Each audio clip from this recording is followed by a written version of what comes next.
Good morning and welcome to a video in my video classroom series. This time we're going to learn about reactions in aqueous solutions and specifically about precipitation reactions and solubility and insolubility of ionic compounds. The concept of solubility tells us that when we take an ionic compound and dissolve it in solution, the ions in the compound dissociate or split apart into ions in the solution. For example, if we take iron 3 sulfate, Fe2SO4, parentheses 3, and dissolve it in water, the water is used as a catalyst in this case. It's not really going to be part of the reaction, and the iron 2 sulfate is a solid in this case. We're going to make 2 Fe3 plus ions, and 3 sulfate ions. And notice that the subscript in the ion formula becomes the coefficient. So every time we have an ionic compound dissolving, we're going to split it into its monatomic ions where the subscripts on the ions become the coefficients on the ions in the aqueous solution. Now it turns out that not all ionic compounds are soluble, and there are combinations of them that when you mix them, and generally that's going to happen when you have two solutions that you can mix together, and we'll see a graphic later on that has this detailed a little bit better, that this combination of the two solutions may contain an insoluble combination of ions, of cation and anion. For example, if we take a solution that contains a silver ion and a solution that contains an iodide ion, mix them together, they're going to form silver iodide, and this precipitate is going to be formed because silver iodide is an insoluble compound. And chart E on page 3 of the reference pack, the solubility rules, is how we're going to know and understand what compounds dissolve, what compounds are soluble, and what compounds are insoluble. To use the solubility rules, what you're going to do is look at the ions in your compound and look for ions in the solubility rules that are listed that are in your compound. And there are three possibilities. In the first possibility, we're going to have ions that make our compounds soluble. We call these always soluble ions. And compounds with one or more of these ions are always going to be soluble. For example, lithium chloride is soluble because it contains the alkali metal lithium. Silver nitrate is soluble because it contains the anion nitrate.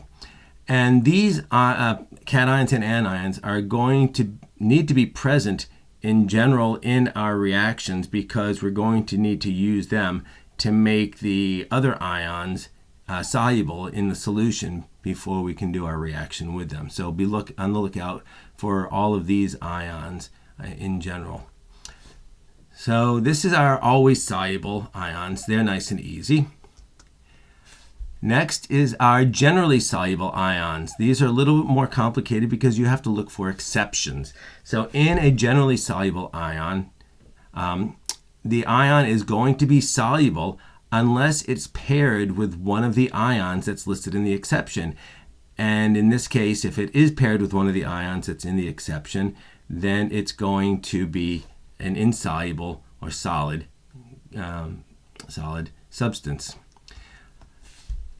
If you have an ion like chloride that's in the generally soluble ions, and you pair it with something that's not in the exceptions like titanium 4+, then this is going to be a soluble ion, a soluble compound. So titanium 4+ plus 4 chloride will make TiCl4, and that's going to be a soluble compound which we're going to label as AQ for aqueous when we get to writing our reactions. If we look at iodide, for instance, and we pair it with a mercury 1 ion, that's an odd ion called the mercury 1 because it has two mercury atoms bonded together. Each one has a +1 charge. When we pair the iodide with the mercury 1, it becomes insoluble and it forms the solid insoluble Hg2I2 compound. And no, we don't reduce that because that Hg2 is the formula for the ion itself. So any of these ions that you see in the generally soluble, like sulfate and fluoride, these are going to be used an awful lot in our, and the chlorides and bromides and iodides, they're going to be used an awful lot in our reactions because they make very nice precipitates, very nice compounds that come out of solution. Finally, if neither ion is on the chart, unless you're told otherwise, we're going to consider it to be insoluble. So, for example, if we have magnesium and carbonate, neither one is anywhere on our list as a rule. Magnesium is in the exceptions, but that's not what I'm talking about.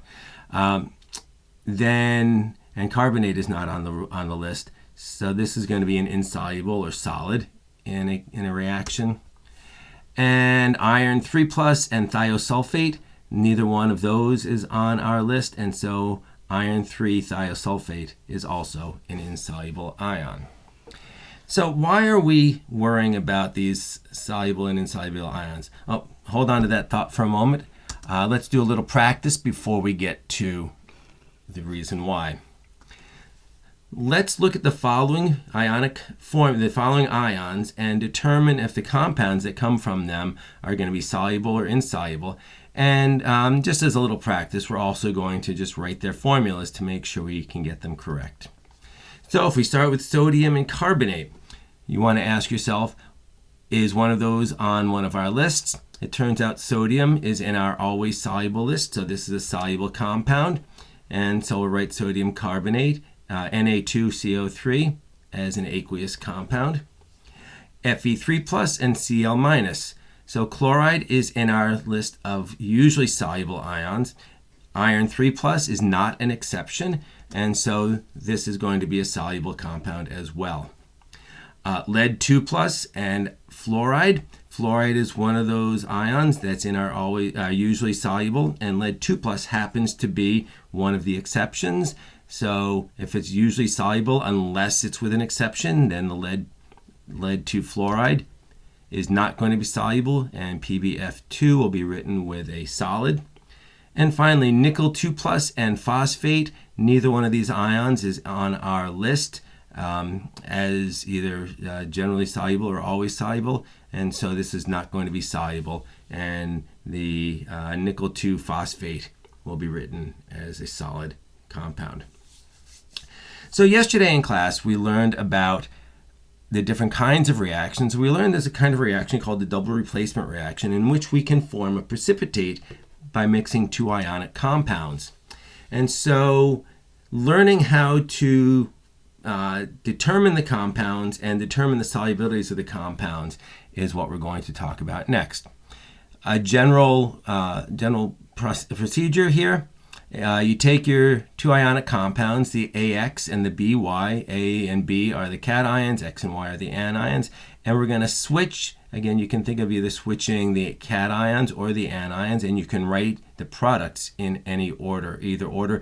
Just make sure that since the B comes first, and this is the trickiest one, since the B comes first in the reactant, the B has to come first in the product as well. Some people get mixed up and try to put the X first to make it XB. Please watch out for that. You'll be given the reactants, and the first thing you're going to do is determine the correct charges on the reactants. Or if you're given the reactants in a word equation, you have to determine the correct formulas. You're going to ignore the subscripts in the reactants when you put together the compounds and the products, because the charges on each of the ions may be different from what they were with before.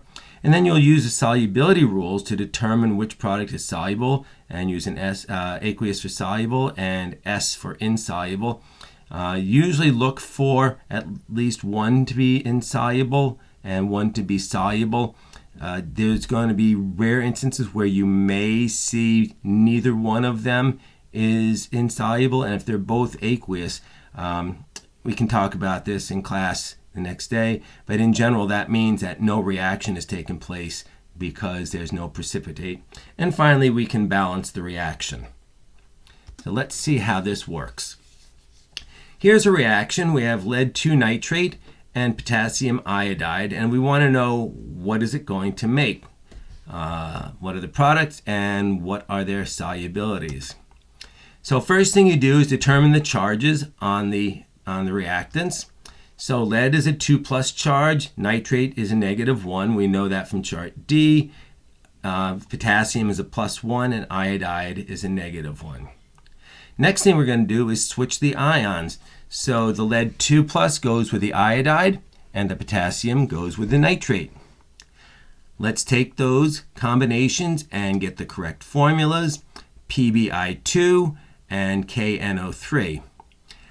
Consulting chart E, we'll see that KNO3 contains 2 always soluble ions, and so KNO3 is going to be soluble, and PbI2 has the iodide that's usually soluble unless it's with lead. 2+ is one of the exceptions, and so the PbI2 is going to be insoluble and written with the solid as its state symbol.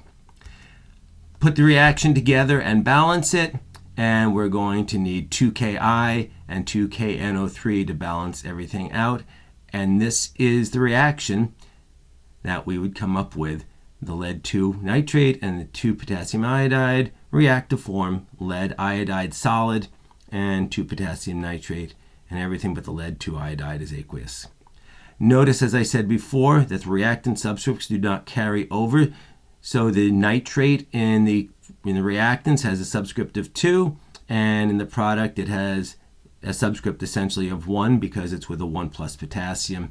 The I2 in the product is different from the single subscript I on the potassium iodide in the reactants. Okay, if you want to pause the video and think about that, you can, or let's keep going. It turns out that the reaction that we just came up with is called the molecular equation because it contains all the products and reactants written as their full chemical formula. But this turns out not to represent the actual reaction that's happening. In the actual reaction, the ions that precipitate are really the only reaction that's happening. So what we need to do is indicate what that actual reaction is by deriving what we call the net ionic equation, net meaning what's left over. And so we're going to see the ions that are left over when we get rid of everything that doesn't react. To determine the net ionic equation, the first thing we're going to do is take the molecular equation above, and we're going to write what we call the complete ionic equation. In this, we're going to dissociate all soluble ionic compounds, but only the soluble ionic compounds, only dissociate those compounds that have aqueous after them. Solids, like the PbI2, are going to remain intact as a solid. Remember, as we said at the beginning of this lesson too, that the subscripts on the ions are going to become, and then also multiply by, if there are any coefficients there, the coefficients. So we're going to take the PbNO3, 2 is going to be split up into Pb2+ aqueous and 2NO3. Notice the subscript 2 in the molecular equation became 2NO3 in the complete ionic equation. We had 2 potassium and 2 iodide from our 2Ki, so that got split up because it was aqueous. On the product side, the PbI2 remains intact because it's a solid, because it's not in solution, it doesn't split apart. And we have the 2 potassium and the 2 nitrate from the potassium nitrate in the products. Again, if you want to pause to think about that for a moment and to see exactly what happened, maybe talk to your neighbor about it, then you can do that. When you're ready, move on. All right, we're ready to put it all together now. Here's our complete ionic equation above, and to the right I have a graphic that's showing this reaction in detail. We have a solution of potassium iodide, and we have a solution of lead 2 nitrate. And those are coming together in this pretty yellow precipitate to make the precipitate lead iodide, lead 2 iodide, and the 2KNO3. And so in the graphic down below, in the equations below the pictures, you can see the reaction as we've written it already. So the pictures, though, are showing us exactly what's going on. Notice that as we go from the reactants to the products, the lead 2 plus and the iodide form the crystal at the bottom of the product. But the potassium and the nitrate stay in solution. So the potassium and the nitrate, because they stay in solution, they're called spectator ions. They're sitting back and watching the reaction. They're not participating in it all. These are ions that are unchanged from their reactants to the products. The lead 2 plus and the 2 iodide have changed. They have come together and formed the PbI2. But the potassium and the nitrate have remained unchanged. So what we're going to do is remove those spectator ions from the reaction. You can cross them off as I have up above, or sometimes just underline them so you kind of know that they're still there. You're going to cross them off because it's like a math equation. If we have 2 nitrates on the left side of the equation and 2 nitrates on the right side of the equation, they're going to cancel out. 2 potassiums on the left side, 2 potassiums on the right side will cancel out. When we do this, all that's left over is the net ionic equation. And that net ionic equation just takes the lead 2 plus and the 2 iodide, both aqueous, and forms the solid PbI2. There may be an occasion where you'd have to reduce the coefficients. So if you can reduce the coefficients by a common multiple, please do so. And finally, one shortcut that you may want to think about. If you look at the solid in the complete ionic equation, or even look at the solid in the molecular equation, the ions that make up the solid, the Pb2 plus and the 2I minus in this case, are going to be the reactants in the net ionic equation. All right, so if you want to go back and replay this, or go back and replay parts of it that you missed, you can. Otherwise, you can start working on the worksheet. Please help each other out. Talk to your lab partner, talk to your neighbors, and I will see you tomorrow.